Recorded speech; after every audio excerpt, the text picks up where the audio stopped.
Professor Gautam मारा गया और मेरी कामयाबी का रास्ता खुल गया।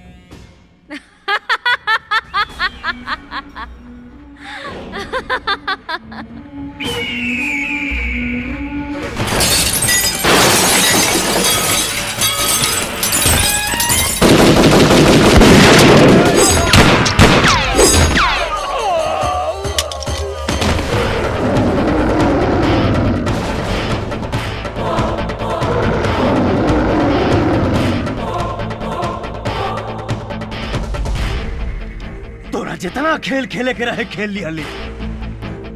अब तोर खेल खत्म।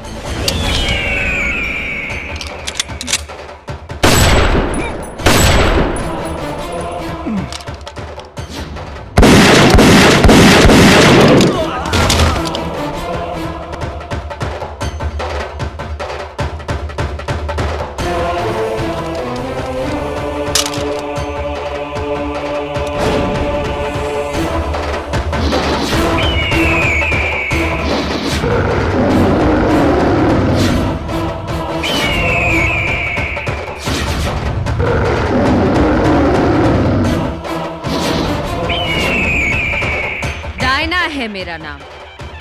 मेरी ताकत का अंदाजा तुम्हें नहीं। धरती के लाल हैं लोग सिवा कहेला।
गांव वालों, जरा नजर उठाकर देखो।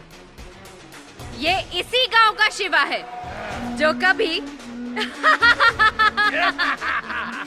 धरती का लाल था, आज धरती का धूल चाट रहा है। इसने मुझसे यानी डायना से टकराने की जुर्रत की।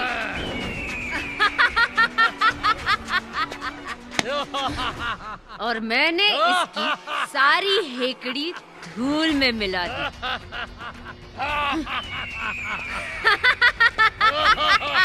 अरे हमारे बाबू, अरे उसने क्या हो गई? भैया काहे मरले मालूम है बेटी तार बाप हाथ जोड़ा तनी हमरा लड़का के छोड़ दा, हमरा बेटा के छोड़ दा। बेटा के छोड़ दा, हट भाई।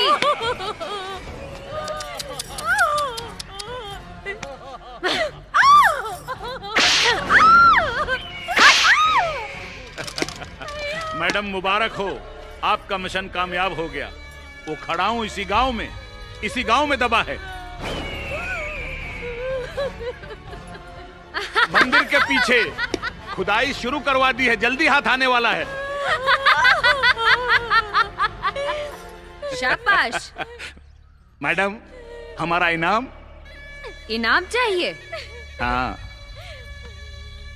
इनाम सामने है, पकड़ लो इसे और कर लो अपनी मुराद पूरी।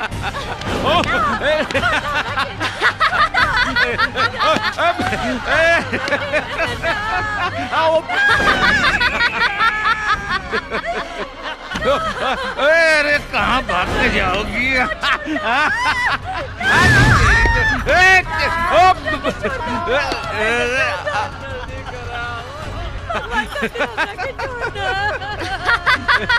अरे अब क्यों ना बचा पाएगा तुमको? कोई नहीं बचा पाएगा, कोई नहीं बचा पाएगा तुमको।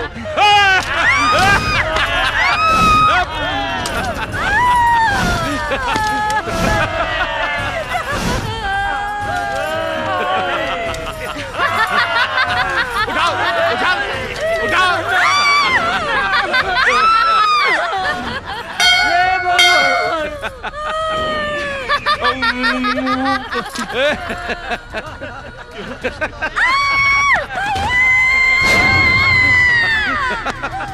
हे भगवान, हमार संसार उजड़ला से बचा ला भगवान।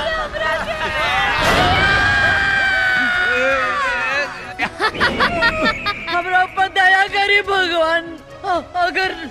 अगर ना बचा सकब तो हम रउए के ऊपर अपन सर पटक पटक के जान दे देबे। हम अपन जान दे दे। भैया बचा ली हमरा के।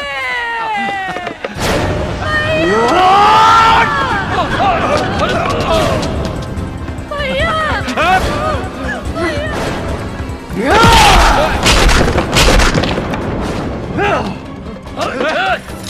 पकड़ लो साले को, पकड़ लो।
मैडम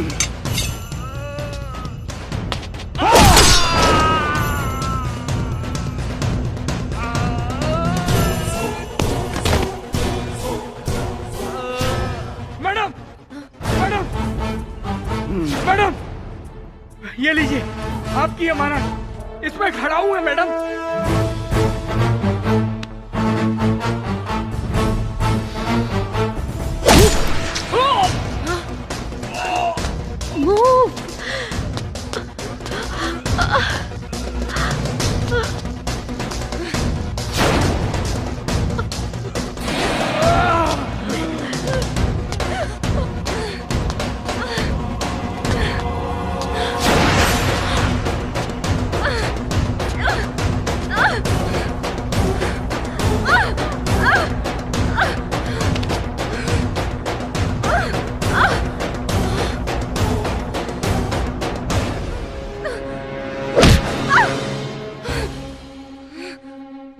देख, आंख खोल के देख रे डाइन, देख।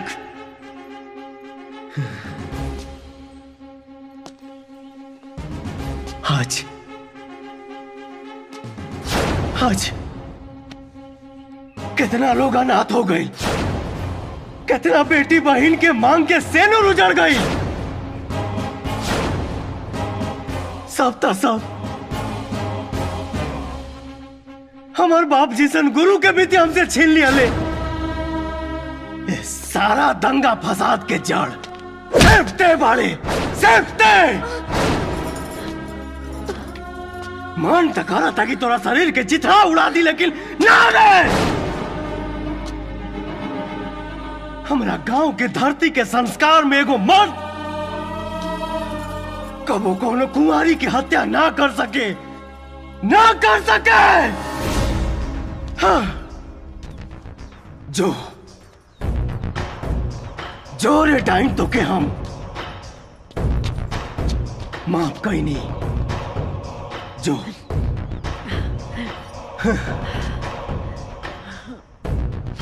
शिवा, तू वाकई धरती के लाल बाड़ा। तू कानून की मदद कैला, अब कानून ने करा के सजा दी ही। चला।